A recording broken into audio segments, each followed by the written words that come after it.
যদি আমাদেরকে পছন্দ না হয়, যদি আমাদেরকে ভোট আপনারা নাও দেন, কিন্তু অ্যাটলিস্ট হ্যাঁ এর পক্ষে আপনারা ভোট দিবেন। আমরা জাতীয় নাগরিক পার্টি এনসিপি হ্যাঁ এর পক্ষে অবস্থান নিচ্ছি এবং জনগণকে আমরা হ্যাঁ এর পক্ষে আহ্বান জানাচ্ছি। এজন্য আমরা বলছি আপনারা হ্যাঁ এর পক্ষে, সংস্কারের পক্ষে ভোট দিবেন। আমরা ইতিমধ্যে প্রত্যেকেই জেনেছি এবং জনগণের কাছে আমরা এই বার্তাটা নিয়ে যাচ্ছি যে এবারের নির্বাচনে কিন্তু প্রত্যেকটা নাগরিকের 2টি করে ভোট থাকবে। কারণ একটা হচ্ছে সরকার গঠনের জন্য যেই ভোট, অর্থাৎ আপনি প্রার্থী নির্বাচন করবেন, আপনার জনপ্রতিনিধি নির্বাচন করবেন, সেটার জন্য একটা ভোট, সেটার জন্য আপনি আপনার পছন্দের মার্কায় ভোট দিবেন। আরেকটি ভোট হচ্ছে গণভোট, যেখানে কিছু প্রশ্নের সাপেক্ষে আপনি হ্যাঁ অথবা নাতে ভোট দিবেন।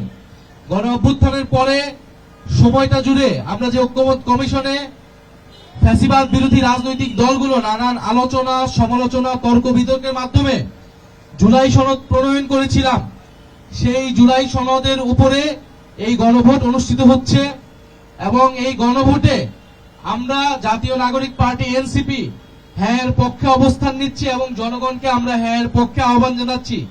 আমরা বলছি যদি আমাদেরকে পছন্দ না হয়, যদি আমাদেরকে ভোট আপনারা নাও দেন, কিন্তু অ্যাটলিস্ট হ্যাঁ এর পক্ষে আপনারা ভোট দিবেন।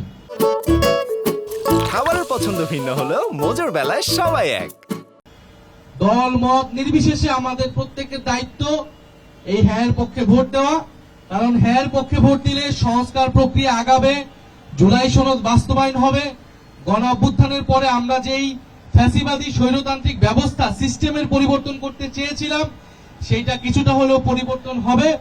আর যদি না জয়যুক্ত হয়, তাহলে আসলে আগের ব্যবস্থাতেই থেকে যাবে এবং কোনো ধরনের পরিবর্তনই হবে না এবং গণ অভ্যুত্থান আসলে সম্পূর্ণভাবে ব্যর্থ হবে। শুধুমাত্র সরকার পরিবর্তন হবে। একটা সরকার গিয়েছে, একটা দল গিয়েছে, হয়তো ভোটের মাধ্যমে আরেকটা দল আসবে, কিন্তু আগের সিস্টেমে, আগের পদ্ধতিতে কিন্তু তারা দেশ চালাবে। ফলে সবচেয়ে ভালো মানুষটাকে যদি সরকারে বসানো হয়, তাহলে সেই দেশের কোনো পরিবর্তন করতে পারবে না। এই জন্য আমরা বলছি আপনারা হ্যাঁ এর পক্ষে, সংস্কারের পক্ষে ভোট দিবেন এবং দল মত নির্বিশেষে আমরা সংস্কারের পক্ষে, হ্যাঁ এর পক্ষে ক্যাম্পেইন করব। সেটার জন্য আজকের এই উদ্যোগটা। আমরা এরকম আরো অনেক উদ্যোগ এই পুরো ইলেকশনের আগ মুহূর্ত পর্যন্ত নিব। ইলেকশনের দিন পর্যন্ত আমরা হ্যাঁ এর পক্ষে এবং 11 দলীয় জোটের পক্ষে আমরা ক্যাম্পেইন চালাবো।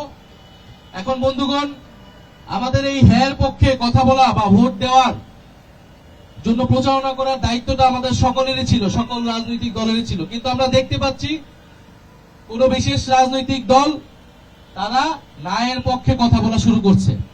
তারা ইনিয়ে বিনিয়ে নানাভাবে ন্যায়ের পক্ষে, মানুষ যাতে ন্যায়ের পক্ষে ভোট দেয়, তাদের কর্মীরা যাতে ন্যায়ের পক্ষে ভোট দেয়, সেটার জন্য প্রচারণা করার চেষ্টা করছে।